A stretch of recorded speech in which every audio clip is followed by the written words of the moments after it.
الحمد لله خالق الوجود من العدم وجاعل النور من الظلم ومخرج الصبر من الألم وملقي التوبة على الندم فنشكره على المصائب كما نشكره على النعم ونصلي على رسوله الأكرم ذي الشرف الأشم والنور الأتم والكتاب المحكم وكمال النبيين والخاتم سيد ولد آدم الذي بشر به عيسى بن مريم ودعا لبعثته إبراهيم عليه السلام حين كان يرفع قواعد بيت الله المحرم فصلى الله عليه وسلم وعلى أتباعه خير الأمم الذي بارك الله بهم كافة الناس العرب منهم والعجم فالحمد لله الذي لم يتخذ ولدا ولم يكن له شريك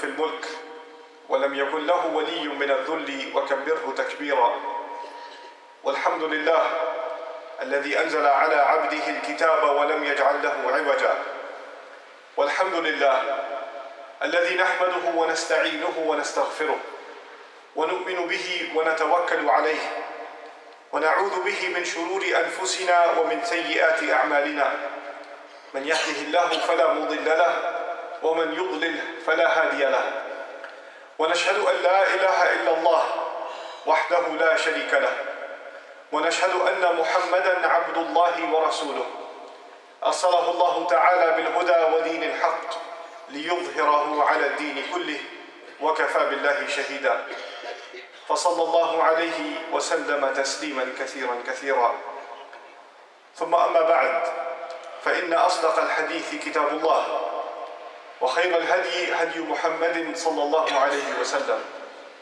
وإن شر الأمور محدثاتها وإن كل محدثة بدعة وكل بدعة ضلالة وكل ضلالة في النار يقول سبحانه وتعالى في كتابه الكريم بعد نقول أعوذ بالله من الشيطان الرجيم وأوحى ربك إلى النحل أن اتخذي من الجبال بيوتا ومن الشجر ومما يعرشون ثم كلي من كل الثمرات فاسلكي سبل ربك ذللا يخرج من بطونها شراب مختلف ألوانه فيه شفاء للناس إن في ذلك لآية لقوم يتفكرون رب اشرح لي صدري ويسر لي أمري واحلل عقدة من لساني يفقه قولي واللهم ثبتنا عند الموت بلا إله إلا الله واللهم اجعلنا من الذين آمنوا وعملوا الصالحات وتواصوا بالحق وتواصوا بالصبر آمين يا رب العالمين.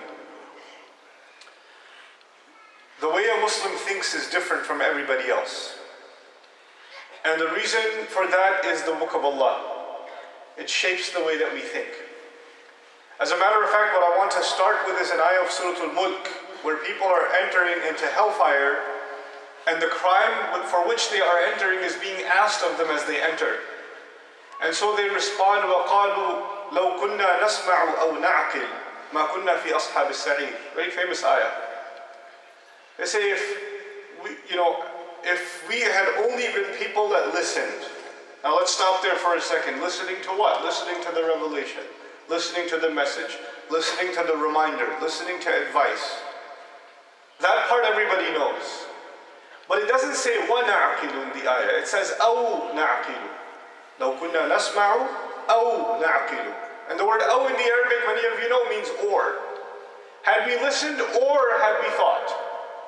Or had we thought? And the implication there is, had we listened or at least had we thought? The purpose of putting things in this way is very powerful. On the one hand, the Muslim will learn something when he or she listens. We listen to a khutbah, we listen to a reminder, we listen to a lecture. You read something even, and you will learn, and you will take heed from that. You will take advice from that, and maybe change yourself for the better. And at least you should. Because listening to good advice and not changing is one of the reasons these people end up where they end up. They just refuse to listen. Actually, listening has two dimensions. On the one hand is just something going in your ear, and on the other is actually applying, actually complying with it. This is actually true of the Arabic language and also true of English. When you say to somebody, I tried to tell him, I tried to give him advice, but he didn't listen to me. But it doesn't just mean he didn't hear me. It means he didn't obey what I was saying. He didn't comply with me, right? So listening has this duality. But the latter is what I want to highlight. Or had we only thought, had we only applied our intellect. In other words, Allah is telling us in that ayah, and many ayat outside of that, that the Muslim is supposed to be constantly thinking, and he has plenty of reasons to think, even if they're not sitting there and listening to a sheikh teach them something. We're constantly people of thought. And so what makes us think are ayat. The purpose of the ayat, لَعَلَّهُمْ يَتَفَكَّرُونَ لِقَوْمٍ يَعْقِلُونَ لَعَلَّكُمْ تَعْقِلُونَ لِيَدَّبَّرُوا آيَاتِهِ, so they can think deeply about the ayat, so they can reflect on the ayat. And the ayat not just of the Qur'an, but the ayat of creation all around us. When you look at the sky outside, you're supposed to think about something. When you look at a tree outside, you and I are supposed to think. This is what a Muslim does. We think differently about the same thing everybody else sees. They all see it too, and we see it too. But when we see it, we see something else. We see an opportunity to think, to reflect. And so today's khutbah is actually about one thing that gets overlooked, that Allah Azza wa Jal wants us to think about, that He wants us to really reflect on. And this is the difference between when we read the Qur'an just at a surface level. We just read the Qur'an and we just move on. Or we stop and think about actually what Allah subhanahu wa ta'ala is saying. He says in this remarkable ayah, وَأَوْحَى رَبُّكَ إِلَى النَّحْلِ. Allah revealed, your master revealed. When you say أَوْحَى رَبُّكَ, it's kalam to Rasulullah sallallahu alayhi wa sallam. Your master revealed. Now when the Rasul hears, my master revealed, he's thinking he revealed Qur'an. He revealed revelation to him, isn't it? But Allah Azza wa Jalla in this particular ayah says, I'm not talking about wahi to you. I'm talking about wahi to the bee, the honey bee. Allah revealed your master, the same master who reveals Qur'an to you, is the one who revealed something to the honey bee. Now let's think about that for a second. A honey bee is something insignificant to most of us. It's not something you see every day. Even if you do, you get scared of it, you shoo it away. You know, you live in a city, which means that you're more than usual, more than normal, disconnected from nature anyway. All around you is more concrete and grime than there is the natural creation of Allah Azza wa Jal, right? Even the one creation you can't escape is the sky. It's always there. But you know, most people that live in a busy city, they have no time to even look up. They just look around and go in the tube or take the bus, or they don't even look up at the sky. So what are we going to reflect on, right? We don't get time to think even for ourselves or for what Allah wants us to think about. So in this particular khutbah, I want to take something that we would overlook entirely, a bee, and highlight first of all that Allah Azza wa Jalla told His Messenger sallallahu alayhi wa sallam that there is a kind of wahi that I didn't give to you that I gave to the bee. So I want you to think about the bee. Subhanallah. And we're going to have to think about this bee because it's obviously Allah telling us this. Everything Allah tells us in Qur'an is for our guidance.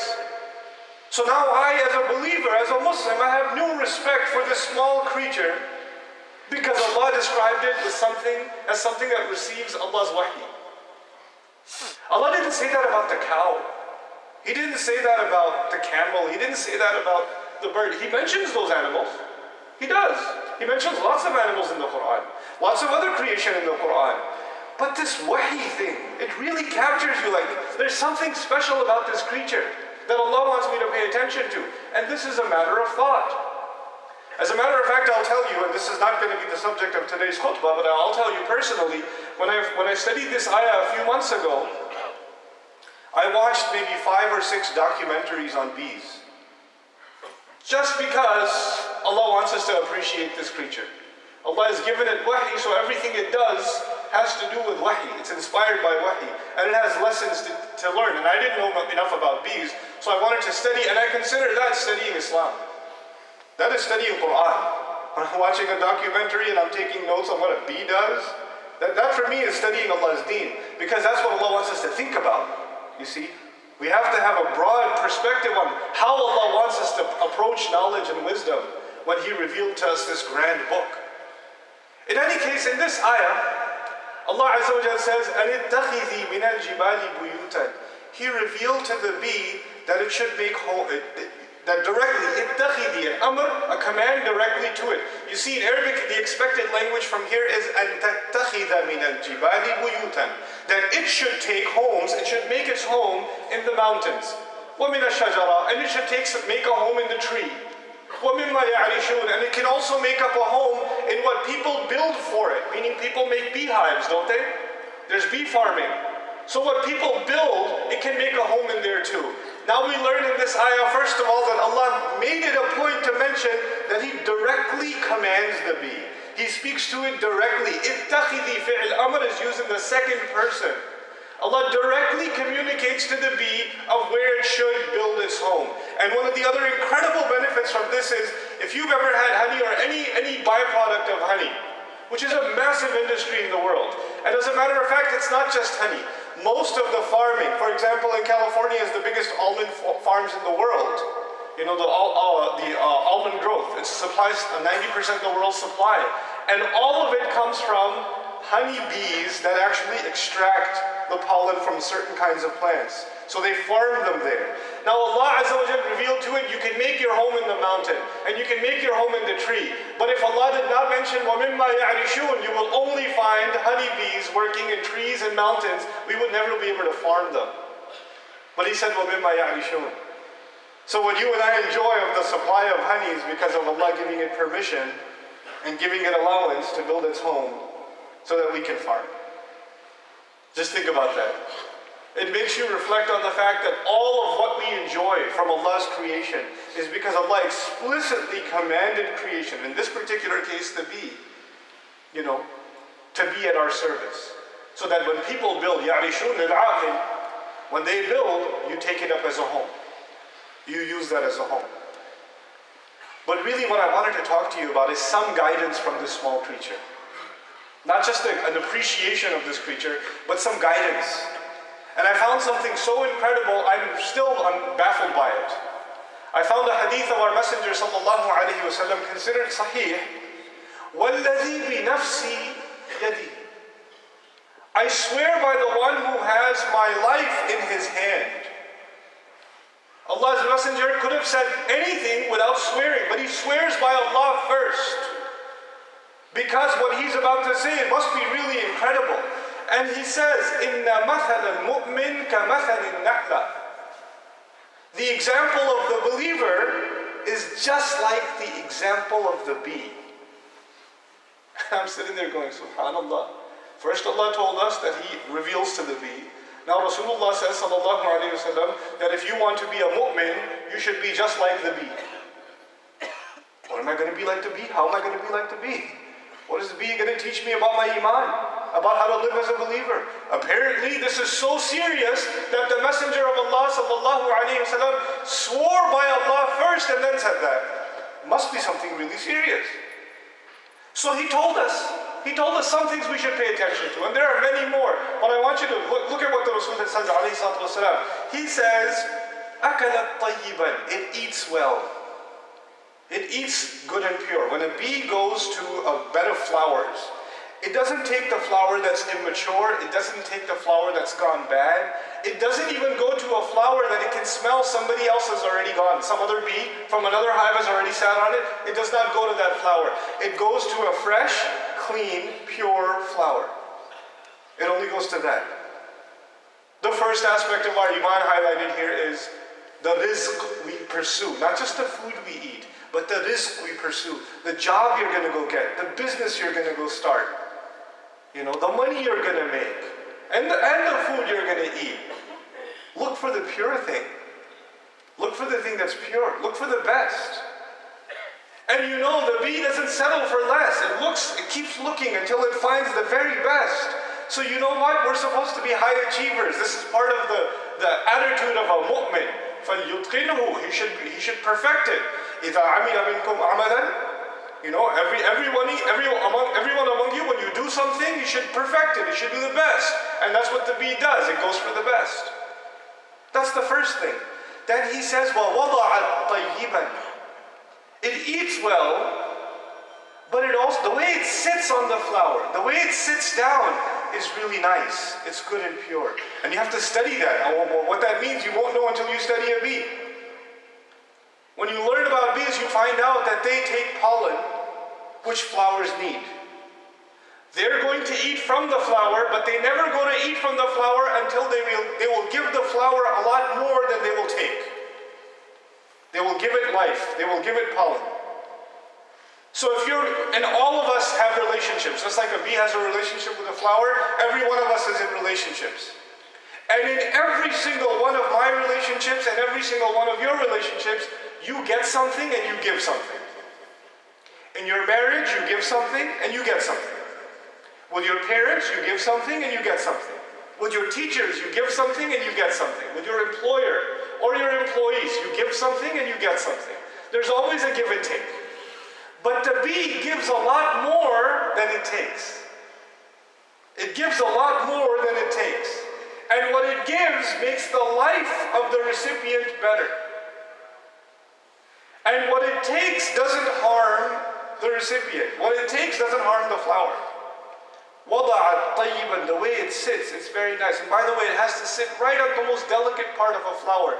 And the bee is actually a heavy creature, relatively speaking, to a flower. So if it puts its entire weight on the flower, the petal or the piece that it's sitting on, where it's going to extract from, it can actually break.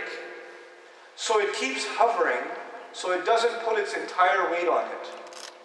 Its wings keep flipping, so it doesn't put its whole weight on it. What are we learning? You have a relationship, but you keep demanding and demanding and demanding and demanding and demanding until the people that love you, your friends, your employees, and your spouse, they break. You want something, sure, but don't take too much. Take it easy. Don't put so much pressure that they break. And if you want something, give more, bring something first, and then demand. And when you demand very little. Just enough. Just enough. So وَضَعَتْ طَيِّبًا. And then the Messenger says, okay, it sits well, it finds the good place to sit on, it eats well. The other benefit of that is when another bee from another hive is passing by and it sees a bee eating from a flower, it doesn't even say, let me wait and let me just go mess everything up. Because if the two different hives, they go to the same flower, the flower gets messed up, it cannot pollinate. That flower is going to die. So the bee recognizes that this flower has already got a relationship with that hive. I shouldn't come to it. It comes close, it smells it, it senses it, and it goes to another flower that hasn't been touched yet. So you know what we do, right? Somebody opens up a shop. We're like, oh, it's getting good business. I should open up the same exact shop right across the street from him and take all of his customers. As soon as a customer is about to walk into his store, hey, brother, just come here, let me show you something. What does we do? Let this guy live. There's plenty of other places I can go. Allah's rizq is vast. I don't have to take the food out of his plate to eat on my plate. This is what we do, right? There are people who, they are so stingy that I know Muslim professionals that are making good money. I know doctors, they make good money. And then they have a med student, somebody who's looking for an internship in the hospital, and they don't recommend him. Because maybe 5 years down the line, he'll make more money than me. 10 years down the line, I wouldn't want that. We don't even like helping each other out. The attitude of a believer is, look, this one's earning his rizq. I should go earn my rizq somewhere else. I shouldn't, cut his rizq. It's not a cutthroat attitude like in corporate societies. It's not cutthroat. You're not there to take somebody else's money away and make your money. I just got to get mine, that's all I care about. Subhanallah. So he says, وَوَقَعَتْ فَلَمْ تَكْسِرْ. It sits, but it doesn't break. It puts demands, it takes, but it doesn't break. It takes in the best way. What a great way to eat. What a great way to live. And this is not just about money, it's also about relationships, as I was trying to say before. In every one of our relationships, what we're learning then, if we're like a believer, if we truly understand the lesson of the bee, that the Rasul ﷺ is making so much emphasis for us to understand, then we have to learn, am I putting too much pressure on my children? Am I demanding too much from my parents? Am I asking too much from my husband? Am I asking too much from my wife? Am I asking too much from my friends? Am I too hard on my employees? Am I too hard on my teachers? You have to ask those questions because we want to be like the bee. And then he says at the end, فَلَمْ تُكْسِرْ. Oh, فَلَمْ تُفْسِدْ actually. It doesn't break the flower, and it doesn't cause corruption. You know, one of the most remarkable things about bees is the flowers they go to are very far from where they themselves are. Their hives are far, and the flowers are much further away. So they will go at a distance of sometimes many miles, and then when they come back to their hive. And their hive is it's not just their own home. They have a big neighborhood. Everybody lives in that hive. So Allah taught them to do a particular dance. They hover in the air a certain way, which actually tells the rest of the bees the coordinates of the other flowers. Look, I just made some rizq for myself, but you guys will benefit from this rizq too. I will point you to it. And it actually gives them navigation. It's called the bee dance. And you know, it's a popular term uses the bee dance. It does it before the other bees so they can all get rizq too. They can all go eat too. And they can build their community together. They can build the hive together. So it recognizes that when you benefit someone else, it's not competition. When you benefit someone else, we're all getting beneficial. We're all benefiting. I can't build a hive by myself, the bee recognizes. All of us have to do well. What happens in the Muslim community when we don't have iman? When somebody's doing well, we get jealous. And if you're doing well, you want to make sure you don't tell anybody else how you got there. So where do you get your supplies? I don't know, I forgot. So where did you apply for a job? What is your resume? I don't know, I lost the file. You don't want to help anybody out because you're like, this competition. Why would I help competition? Why would I let them get a seat on the table? No. We can't have that. Everybody's got to look out for themselves. And the Rasul of Allah sallallahu alayhi wa sallam recognizes the endless wisdom that will come from learning from this bee because Allah himself told him, look at the wahi that comes to the bee. وَأَوْحَى رَبُّكَ إِلَى النَّحْلِ. Down to the path it takes. Allah calls it سُبُلَ رَبِّكَ. The path, if you see a bee, it goes around in circles and wiggles and you can't tell a clear flight path. And Allah says every turn it takes is the pathway of its master. It's the pathway Allah made it take. And Allah calls it dhululan also. The hal in the ayah uses dhululan. And dhululan suggests that it moves with humility. Allah describes the bee moving with humility. It's got a job. It's got an important function. It's on a mission. But just because it's on a mission doesn't mean that it's arrogant. You know, when people become busy, they become arrogant. I'm too busy for you. I have no time for you. You know, call me later. So some of you have a good job and you don't have time to call your mother back. Right? This is dhululan. Even if it's going to do work, it moves with humility. Subhanallah. So Allah Azza wa Jal finally, in this 2 minutes that I have left, one last thing about bees. There's many things to talk about, but just one last thing. Allah Azza wa Jal made this creature incredible, and He made it do this work. It's earning its livelihood. You can think of these lessons as this bee has relationships, it's benefiting itself, and it's benefiting the community, the environment around it. But above and beyond that, if enough of them do that, they create a hive. And in that hive you get honey. And that honey benefits way beyond those bees. فِيهِ شِفَاءٌ لِلنَّاسِ. There is cure and healing for humanity from that little effort. Subhanallah. What are we learning from that? If you and I learn to become a believing community, and we learn to benefit each other, and we learn to live alongside each other, and take our risk in moderation, and not put too much pressure in our relationships, what we become doesn't just benefit us. Humanity needs healing. When a community of bees can heal the world, so many ailments are healed through honey. One of the prophetic medicines is honey. And honey does not happen until a community of bees learn to live with each other and learn to work with each other. Then this ummah, if it's supposed to be like the bees, if we learn to work with each other and live with each other and create a harmonious community, then we don't just benefit each other, we become a healing for mankind. Because mankind has gone greedy. Mankind is eating, everybody wants something for themselves, looking out for number one, they call it. We're eating this planet alive. And by the way, it's no irony that as fitna increases in this world, one of the great tragedies of this world is that the honeybees of the world are disappearing. One of the great ayat of Allah Azza wa Jalla is disappearing. And Allah says at the end, وَلَمْ تُفْسِدْ. The way it eats, it produces more life. When the bee eats, it produces more life. The way manufacturing works today, the way businesses work today, the way you and I consume today, we don't produce more life on the earth. What we manufacture by the exponential amount is more death. We create more pollution on the earth. We create more intoxicants on the earth. We create more social waste and economic waste, not just physical waste on the earth. We create fasad. And he says, learn to consume like the bee, so you don't create fasad. You make the world better. You can have yours, but doesn't mean it has to cost the world something. It doesn't mean it has to cost the next generation something. Subhanallah. May Allah Azza wa Jal help us appreciate it, make us a people of thought in this profound religion that has been given to us. Wallahi, this religion, if you think about it, it is something else. And if you've been following this religion and you've never given it any thought, it is something else entirely. May Allah make us a people of thought, a people of reflection, and a people that can truly reflect on the ayat of the Quran and the profound words of His Messenger sallallahu alayhi wa sallam. Barakallahu li wa lakum fil Qur'an al-Hakim, wa nafa'ani wa iyyakum bil ayati wa dhikr al-Hakim.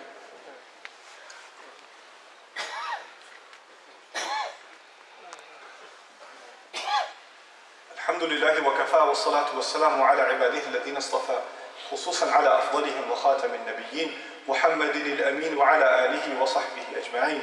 يقول الله عز وجل في كتابه الكريم بعد أن نقول أعوذ بالله من الشيطان الرجيم إن الله وملائكته يصلون على النبي يا أيها الذين آمنوا صلوا عليه وسلموا تسليما اللهم صل على محمد وعلى آل محمد كما صليت على إبراهيم وعلى آل إبراهيم في العالمين إنك حميد مجيد اللهم بارك على محمد وعلى آل محمد كما باركت على إبراهيم وعلى آل إبراهيم في العالمين إنك حميد مجيد. عباد الله رحمكم الله اتقوا الله إن الله يأمر بالعدل والإحسان وإيتاء ذي القربى وينهى عن الفحشاء والمنكر ولذكر الله أكبر والله يعلم ما تصنعون. أقم الصلاة إن الصلاة كانت على المؤمنين كتابا موقوتا.